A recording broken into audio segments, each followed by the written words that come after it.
പിതാവും പുത്രനും പരിശുദ്ധ റൂഹായുമാവുന്ന സത്യമുള്ള ത്രിയേക ദൈവത്തിൻ്റെ പരിശുദ്ധ നാമം എന്നേക്കും വാഴ്ത്തപ്പെടുമാറാകട്ടെ, പൊഴുത്തപ്പെടുമാറാകട്ടെ. ദൈവത്തിൻ്റെ കൃപയാലും കരുണയാലും നമ്മെ വിളിച്ച ദൈവം ഒരു മനോഹരമായൊരു ദിവസം കൂടെ തന്നതിനായി ദൈവത്തെ സ്തുതിക്കുന്നു, ദൈവത്തെ സ്തോത്രം ചെയ്യുന്നു. സമ്പൂർണ്ണമായി ദൈവഹിതം നമ്മൾ നിവർത്തിക്കപ്പെടുവാൻ അവിടുന്ന് നമ്മെക്കുറിച്ച് എന്താഗ്രഹിക്കുന്നോ ആഗ്രഹ പൂർത്തീകരണത്തിൻ്റെ സഫലീകരണത്തിനായി നമ്മളെ തന്നെ ദൈവസേന അർപ്പിക്കാം. ആ ദൈവഹിതം തിരുവെഴുത്തുകൾ നമ്മൾ ധ്യാനിക്കുമ്പോൾ ദൈവഹിതം നമ്മളിൽ വെളിപ്പെടട്ടെ. ആ ഹിതം ദൈവ ഇഷ്ടം നിവർത്തിക്കപ്പെടുവാൻ ദൈവത്തിൻ്റെ ശക്തി തിരുവചനത്തിൽ കൂടെ നമ്മളിൽ പകരപ്പെടട്ടെ എന്നും പ്രാർത്ഥിക്കുന്നു. കാരണം ദൈവത്തിൻ്റെ വചനം ജീവനും ചൈതന്യമുള്ളതാണ്, ഇരുവായ്ത്തലുള്ള ഏത് വാളിനേക്കാൾ മൂർച്ചയേറിയതും പ്രാണനെയും ആത്മാവിനെയും സന്ധിമച്ചുകളെയും വേറൂടേക്കും വരെ തുളച്ചു ചെല്ലുന്നതുമാകുന്ന തിരുവെഴുത്ത് പ്രകാരം നമ്മുടെ ജീവിതത്തെ ശുദ്ധീകരിക്കുന്നതിനും ശക്തീകരിക്കുന്നതിനും ഇടയായി തീരട്ടെ എന്ന് പ്രാർത്ഥിക്കുന്നു. നാം ഹല്ലേൽ സങ്കീർത്തനങ്ങൾ എന്ന് പറയുന്ന ദൈവസ്തുതിയുടെ സങ്കീർത്തനങ്ങളാണ് നമ്മൾ ചിന്തിക്കുന്നത്. 115-ാമത്തെ സങ്കീർത്തനം നമ്മൾ ആരംഭിച്ചു. ഈ സങ്കീർത്തനത്തിൽ ഉള്ള 2 വലിയ സങ്കീർത്തനങ്ങൾ ഒന്നാണിത്. പിന്നെ 18-ാം 16-ഉമുണ്ട്, 18-ഉമുണ്ട്. ഇവിടെ നമ്മൾ തുടങ്ങിയത് ദൈവത്തിൻ്റെ മഹത്വത്തിന് വേണ്ടി, ഞങ്ങൾക്കല്ല യഹോവയെ, ഞങ്ങൾക്കല്ല തിരുനാമം, നിൻ്റെ ദയയും വിശ്വസ്തത നിമിത്തം നിൻ്റെ നാമത്തിന് തന്നെ മഹത്വം വരുത്തണമേ. എല്ലാറ്റിലും ദൈവത്തെ മഹത്വപ്പെടുത്തണം. ഞങ്ങൾക്കല്ല, നമുക്കല്ല, നമ്മളുടെ ഒന്നിനും വേണ്ടി ആയിരിക്കരുത്. നമ്മൾ ദൈവത്തെ അന്വേഷിക്കുന്ന ഓരോ കാര്യങ്ങൾ ഇടപെടുന്നതുമല്ല. മറ്റു പലതും നമ്മൾ ദൈവത്തെ കൂടാതെയാണെങ്കിൽ മറ്റു പലതും സെൽഫ് ഗ്ലോറിക്ക് വേണ്ടിയാണ്, സ്വയം പ്രശംസയ്ക്കും സ്വയം മഹത്വത്തിനും വേണ്ടിയാണ് ചെയ്യുന്നത്. പിശ കൊടുക്കുക, സോഷ്യൽ വർക്ക് ചെയ്യുക, മറ്റുള്ളവർ സഹായിക്കുക, ഇതിലൊക്കെ ഒരു സ്വയമഹത്വമുണ്ട്. മറ്റുള്ളവർ നമ്മൾ നല്ലത് ചെയ്തു എന്ന് പറയണം. നമ്മൾ ഒരു ദൈവവേദലിൻ്റെ നല്ല പ്രവൃത്തികൾ, സൽപ്രവൃത്തികളെ കണ്ടിട്ട് സ്വർഗസ്ഥനായ പിതാവിൻ്റെ നാമം മഹത്വപ്പെടണം. അതാണ് ഒരു വ്യക്തിയുടെ ജീവിതത്തിലെ ലക്ഷ്യം എന്ന് പറയുന്നത്. സ്വന്തം മഹത്വമല്ല, ദൈവനാമം മഹത്വപ്പെടുത്തണം, അല്ലേ? നിങ്ങളുടെ നൽപ്രവൃത്തികളെ കണ്ടിട്ട് സ്വർഗസ്ഥനായ പിതാവിന് മഹത്വപ്പെടാൻ ഇടയായിട്ട് തീരണമെന്നാണ് പറയുന്നത്. ദൈവത്തിൻ്റെ മക്കളാണ്, അതുകൊണ്ടാണ് അവർ ചെയ്യുന്നതെന്നുള്ള ആ ഒരു സന്ദേശം നമുക്ക് സമൂഹത്തിന് കൊടുക്കാനായിട്ട് സാധിക്കണം. അല്ലാതെ സ്വന്തം മഹത്വം ഒരിക്കലും ഇവിടെ പാടില്ല എന്ന് പറയാം. നിൻ്റെ നാമത്തിന് തന്നെ മഹത്വം വരുത്തണമേ. To search their own glory is not glory എന്ന് പറയും. സ്വന്തം മഹത്വം അന്വേഷിക്കുന്നത് അത് യുക്തമല്ല, അത് നല്ലതല്ല. To search their own glory is not glory. അതുകൊണ്ട് ദൈവനാമ മഹത്വമായിരിക്കട്ടെ നമ്മുടെ ലക്ഷ്യം. എല്ലാറ്റിലും ദൈവം കർത്താവ് യേശുക്രിസ്തു മുഖാന്തരം നമ്മളിൽ മഹത്വപ്പെടാനിടയായി തീരണം. തുടർന്ന് നമ്മൾ പറയുന്ന 2-ാമത്തെ വാക്യം, അവരുടെ ദൈവം ഇപ്പോൾ എവിടെ എന്ന് ജാതികൾ പറയുന്നത് എന്തിന്? നമ്മുടെ ദൈവമോ സ്വർഗത്തിലുണ്ട്, തനിക്കിഷ്ടമുള്ളതൊക്കെയും അവൻ ചെയ്യുന്നു. അപ്പം അവരും ചോദിക്കും, അവരുടെ ദൈവം ഇപ്പോൾ എവിടെയെന്ന്. നമ്മുടെ ജീവിതത്തിൽ ഓരോന്നും വരുമ്പോഴും ഓരോ പ്രതിസന്ധികളും വരുമ്പോഴൊക്കെ മറ്റുള്ളവർ നോക്കുകയാണ്, ദൈവം എവിടെ, വെർ ഈസ് ഹിസ് ഗോഡ്, അവൻ്റെ ദൈവം എവിടെ പോയി, അവളുടെ ദൈവം എവിടെ പോയി. അതുകൊണ്ട് നമ്മുടെ ഓരോ പ്രതിസന്ധികളിലും നമ്മൾക്ക് ദൈവത്തെ വെളിപ്പെടുത്താനുള്ള മുഖാന്തരങ്ങളാണ്. പ്രതികൂലങ്ങളാകട്ടെ, ഒരു പ്രതിസന്ധികളാകട്ടെ, അതിലൊക്കെ നമ്മൾ ദൈവത്തെ ഉൾപ്പെടുത്തി ദൈവത്തിൻ്റെ ഹിതം ആരാഞ്ഞ് ദൈവശക്തി നമ്മളിൽ വെളിപ്പെടാൻ നമ്മൾ പ്രാർത്ഥിക്കുമ്പോൾ ആ കാര്യത്തിൽ കൂടെ ദൈവം ഇടപെടുകയും അസാധാരണമായ വിധത്തിൽ അവിടെ ദൈവിക പ്രവൃത്തി വെളിപ്പെടുകയും ചെയ്യും. അങ്ങനെ ദൈവിക പ്രവൃത്തി നമ്മളിൽ വെളിപ്പെടുമ്പോൾ ദൈവത്തെ കണ്ടെത്തുകയാണ് മറ്റുള്ളവർ നമ്മളിൽ. അപ്പോൾ ദൈവത്തിൻ്റെ അഡ്രസ്സായിട്ട് വർത്തിക്കേണ്ടത് നമ്മളാണ്. ദൈവം നമ്മളിൽ കൂടെ അറിയപ്പെടാനാണ് ആഗ്രഹിക്കുന്നത്. അവൻ അണ്ടകടാകത്തെ മുഴുവൻ മെനഞ്ഞ ദൈവമാണ്, സർവ്വസൃഷ്ടികളുടെ ദൈവമാണ്, പരിപാലിക്കുന്ന ദൈവമാണ്. ആ ദൈവത്തെ നമ്മളിൽ കൂടെ വെളിപ്പെടുത്താനാണ് ദൈവം ആഗ്രഹിക്കുന്നത്. ത്രൂ അസ്, നമ്മളിൽ കൂടെ ദൈവം മഹത്വപ്പെടാനായിട്ട് ഇടയായിത്തീരണം. ഇവിടെ പറയണം, അവരുടെ ദൈവം ഇപ്പോൾ എവിടെ എന്ന് ജാതികൾ പറയുന്നത്. ദൈവം എവിടെയാണ് വസിക്കുന്നത്? ദൈവം ഒരു വിശ്വാസിയുടെ ജീവിതത്തിലാണ്, അവൻ്റെ ഹൃദയത്തിലാണ്. പുതിയ നിയമത്തിലേക്ക് വരുമ്പോൾ വ്യക്തമായിട്ട് പറയാണ്, വിശ്വാസത്താൽ കർത്താവായ യേശുക്രിസ്തു നിങ്ങളുടെ ഹൃദയങ്ങളിൽ വസിക്കാൻ വരം നൽകണമെന്ന് പ്രാർത്ഥിക്കുന്നു. വിശ്വാസത്താൽ നമ്മുടെ ഹൃദയങ്ങളിൽ വസിക്കുകയാണ്. വിശ്വസിക്കുമ്പോൾ നമ്മുടെ ഹൃദയത്തിൽ വസിക്കുന്ന ദൈവം, നമ്മളിൽ വാസം ചെയ്യുന്ന ദൈവം, എന്നെ സ്നേഹിക്കുന്നതിൻ്റെ കൽപ്പനകൾ പ്രമാണിക്കും, ഞങ്ങൾ അവൻ്റെ അടുക്കൽ വന്ന്, ഞാനും പിതാവും അവൻ്റെ അടുക്കൽ വന്ന് അവനോട് ഉപവാസം ചെയ്യുമെന്നാണ് യോഹന്നാൻ്റെ സുവിശേഷത്തിൽ പറയുന്നത്.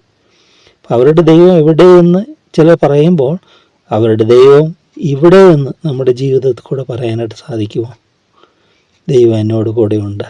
എൻ്റെ വാക്ക്, എൻ്റെ പ്രവൃത്തി, എൻ്റെ ചിന്ത, എൻ്റെ പ്രവർത്തനങ്ങൾ, എൻ്റെ നടപ്പ്, എല്ലാവരിൽ കൂടെയും ദൈവമുണ്ട് എന്ന് പറയാനായിട്ട് സാധിക്കണം. യോസഫിനോടുകൂടെ ദൈവം ഉണ്ടായിരുന്നു, ദാനിയേലിനോടുകൂടെ ദൈവം ഉണ്ടായിരുന്നു. മറ്റുള്ളവർക്ക് വെളിപ്പെടുകയാണത്.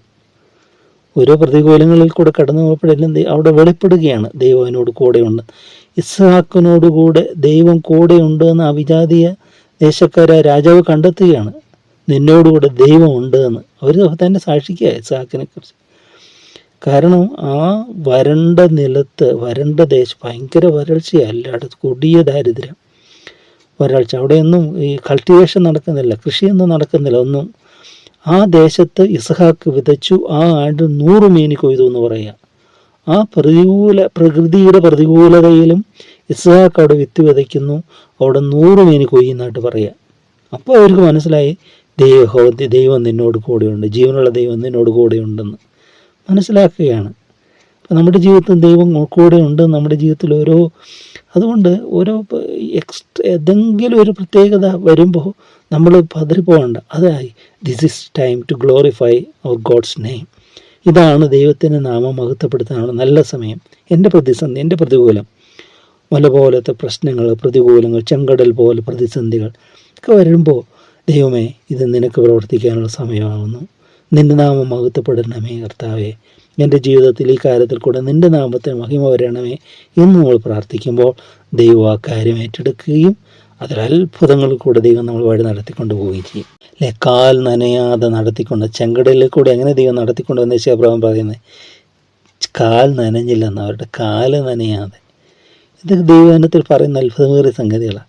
അതുപോലെ തന്നെ ദാനിയേൽ പ്രവാചകന്റെ പുസ്തകത്തിൽ നമ്മൾ കാണുന്ന 3 ബാലന്മാർ തീയിലിട്ടിട്ട് അവരുടെ കാൽച്ചട്ടയ്ക്ക് തീ പിടിക്കാതെയും, അവരുടെ പാൻറ്റ് അല്ലെങ്കിൽ അവരുടെ കാൽച്ചട്ട എന്ന് പറയുന്ന പാൻറ്റ് എന്ന് പറയുന്ന ഷോർട്ട്സ്, അതിനൊന്നും തീ പിടിച്ചില്ല. തീയുടെ മണം പോലും ഇല്ലായിരുന്നു പറയുന്നത്. അതാണ് അതിൻ്റെ പ്രത്യേകത.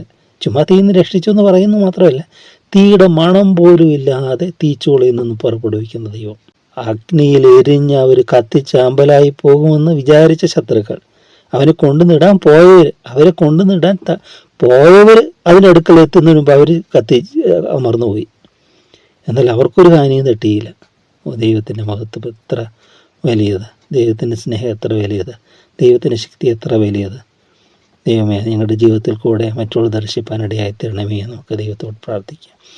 അവരുടെ ദൈവപ്പോൾ എവിടെയെന്ന് ജാതികൾ പറയുന്നത് എന്തിന്? നമ്മുടെ ദൈവമോ സ്വർഗത്തിലുണ്ട്. എൻട്രോൺഡ്.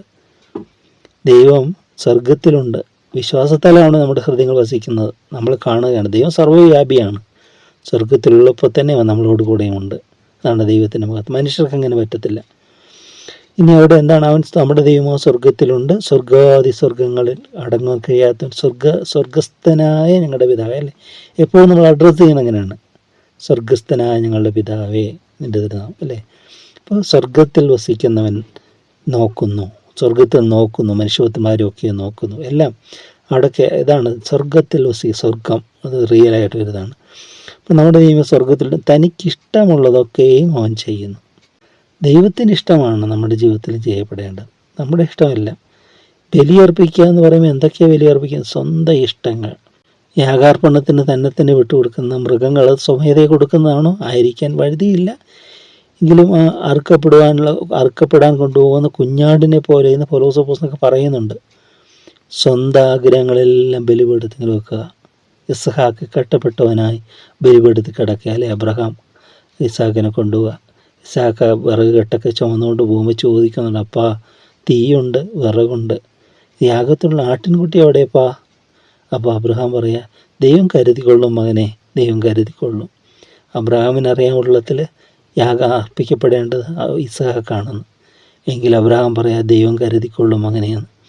അവിടെ ചെന്നിട്ട് ഇസ്ഹാക്കിൻ്റെ കൈകളെല്ലാം കെട്ടി ആ ബലിപീഠത്തിലേക്ക് വയ്ക്കുക. എന്നിട്ടും എതിർപ്പ് പറയാത്ത ഒരു ഇസ്ഹാക്ക്.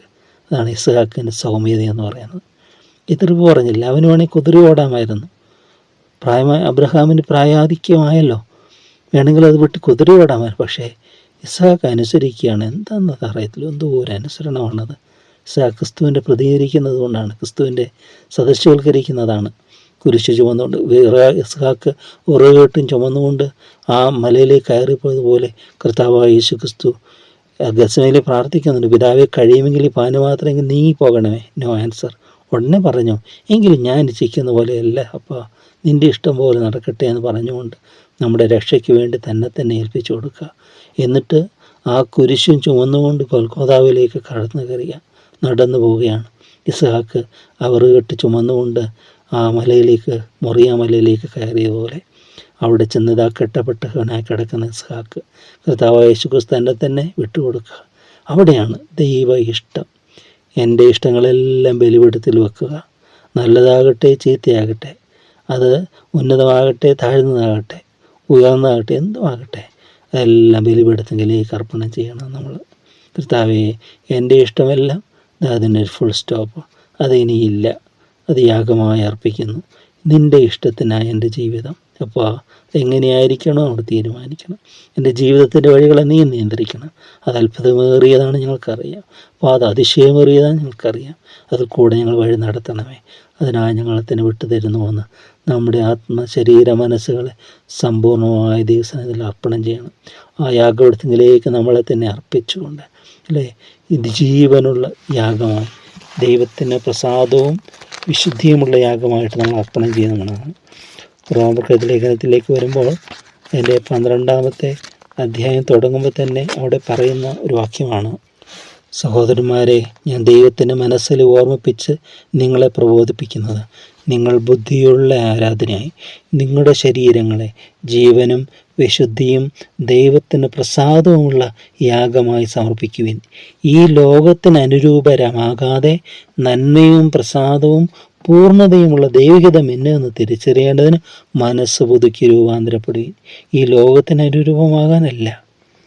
കഴിഞ്ഞ ദിവസം ഒരു വ്യക്തി ഇതിൽ പറയുകയാണ്, പരസ്യത്തിൽ പറയുകയാണ്, ഒരു പെൺകുട്ടി ഇന്നത്തെ ഒരു സ്ത്രീയെ അത് വലിയൊരു പ്രോപ്പർട്ടിയാണെന്ന് പറയുന്നത്. കാരണം അത് വാങ്ങിച്ച വലിയ ചിലവാണെന്ന് എന്തൊക്കെയോ പറയുകയാണ്. ഈ ബ്യൂട്ടീഷ്യൻ്റെ ഇതൊക്കെ എന്തൊക്കെയോ വാക്കുകൾ പറയുകയാണ്. അത് ചെയ്യണം, ഇത് ചെയ്യണം, ഫേഷ്യൽ വെക്കണം, ക്രീമുകൾ മേടിക്കണം, അത് മേടിക്കണം, ഇത് മേടിക്കണം, ചിലവ് ഇത്ര. അപ്പോൾ ഒരെണ്ണം മേടിച്ചാൽ ഒരു വിവാഹത്തിൻ്റെ ജീവിതത്തെക്കുറിച്ച് പറയും, വിവാഹം കഴിച്ചാൽ ഇത്രയൊക്കെ ചിലവാണ് ഒരു മാസത്തേക്ക്, അല്ലെങ്കിൽ ഇതിന് ബ്യൂട്ടി വരുന്നത്. അതായത് ഈ ലോകത്തിന് അനുരൂപമാകാനല്ല നമ്മൾ വിളിച്ചിരിക്കുന്നത്, പിന്നെയോ ദൈവഹിതം ചെയ്യാനായിട്ട്. ലോകമനുഷ്യരെ പോലെ ജീവിക്കാനല്ല. നമ്മുടെ വഴി വ്യത്യസ്തമാണ്. ദൈവം നമ്മളെ തിരഞ്ഞെടുത്തിരിക്കുന്നത് തൻ്റെ മഹത്വം നമ്മളിൽ വെളിപ്പെടേണ്ടതിനാണ്. ആ ദൈവമഹത്വത്തിനായി നമ്മളെ തന്നെ ദൈവഹിതവും നന്മയും പ്രസാദവും പൂർണ്ണതകൾ ദൈവനെ തിരിച്ചറിയേണ്ടത് മനസ്സ് പുതുക്കി രൂപാന്തരപ്പെടുന്നത്. അത് ദൈവത്തിന് മാത്രം നമ്മൾ ചെയ്യാൻ കഴിയുന്ന കാര്യമാണ്. മനസ്സ് പുതുക്കുക, തന്നെ വിശുദ്ധീകരണത്തിന് ഏൽപ്പിച്ചു കൊടുക്കുക, തന്നെ ശുദ്ധീകരിക്കുക. അതെല്ലാം ദൈവത്തിൻ്റെ കൃപയാലാണ്, ദൈവത്തിൻ്റെ പരിശുദ്ധാത്മാവിനാണ്. അവിടുത്തെ ആത്മാവിനായി ഞങ്ങളെ കഴുകണമേ, അവിടുത്തെ ആത്മാവിനായി ഞങ്ങളെ നിറയ്ക്കണമേ. അപ്പോൾ ഞങ്ങളുടെ ഇഷ്ടങ്ങളെല്ലാം നിൻ്റെ പേരവിടുത്തേക്ക് വെക്കുന്നു. ഇല്ലപ്പാ, ഞങ്ങൾക്കല്ല തിരുനാമത്തിന് തന്നെ മഹത്വം വരുത്തണമേ എന്നുള്ള പ്രാർത്ഥനയോടെ ഇല്ല, നമുക്കുള്ളതിനെയും നമുക്കുള്ളവരെയും ഒക്കെ നമ്മൾ ദൈവസന്നിധിയിലേക്ക് അർപ്പണം ചെയ്യണം. കർത്താവ് തന്നെ മഹത്വത്തിന് വേണ്ടി എല്ലാം വിനിയോഗിക്കുമെന്ന് പൂർണ്ണമായി വിശ്വസിക്കണം.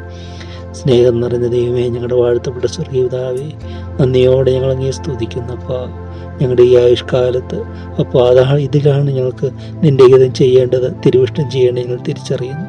അപ്പോൾ ഞങ്ങൾക്ക് ഈ ലോക ജീവിതത്തിൽ നിൻ്റെ ഉത്തമ സാക്ഷികളായി ജീവിക്കാൻ ഞങ്ങളെ അർപ്പണം ചെയ്യുന്നു. ഞങ്ങളെ ശുദ്ധീകരിക്കണമേ കർത്താവേ. നിൻ്റെ ഹിതം തിരിച്ചറിയേണ്ടതിന് മനസ്സുപതിക്ക് രൂപാന്തരപ്പെടും ഞങ്ങളെ തന്നെ വിട്ടു തരുന്നു. ഞങ്ങളിൽ ആഴമേറിയ രൂപാന്തരവും അശുദ്ധീകരണവും ഒക്കെ നടക്കണം കർത്താവേ. അങ്ങനെ നിൻ്റെ മഹത്വം പ്രതിഫലിപ്പിക്കുവാൻ, നിൻ്റെ മഹത്വം ഞങ്ങൾക്കൂടെ വെളിപ്പെടുവാനോടുന്ന സംഗതിയായിട്ട് തരണമേ. നിൻ്റെ ദൈവം എവിടെ എന്നുള്ള ചോദ്യത്തിന് ആ ദൈവം എൻ്റെ ജീവിതത്തിലുണ്ട് എന്ന്, ഞങ്ങളുടെ ജീവിതത്തിലുണ്ട് എന്ന് മറ്റുള്ളവർ ദർശിക്കത്തക്കവണ്ണമുള്ള ജീവിത സാക്ഷ്യം ഞങ്ങൾക്ക് നൽകണമേ എന്ന് അവിടുത്തെ ദൈവനോട് ഞങ്ങൾ യാചിക്കുന്നു. അവിടുത്തെ കൃപയോട് ഞങ്ങൾ യാചിക്കുന്നു. യേശുവേ, അവിടുത്തെ പരിശുദ്ധ രക്തത്തെ ഞങ്ങളെ കഴുകണമേ, ഞങ്ങൾ വിശുദ്ധീകരിക്കണമേ. അനുദിനം ഞങ്ങളെ അവിടുത്തെ അനുരൂപരാക്കി ഞങ്ങൾ മാറ്റണമേ. എല്ലാം നന്മകൾ നിറയ്ക്കുന്ന മഹത്വത്തോടെ മാത്രം ഇത് ഉത്തര പരിശുദ്ധമാവദൈവത്തിന്റെ നാമത്വത്തിനായി തന്നെ. ആമേൻ, ആമേൻ, ആമേൻ. അവനൻ സങ്കേതം, അവനൻ ബലം, കഷ്ടങ്ങളിൽ അവനൻ തുണയേ, സങ്കടങ്ങളിൽ ആശ്വാസമേ. ഹല്ലേലൂയ, സ്തുതി സ്തോത്രം സർവശക്തനെന്നും എന്നും. യാഹിൽ ഞാനെന്നും ആശ്രയിക്കുന്നേ.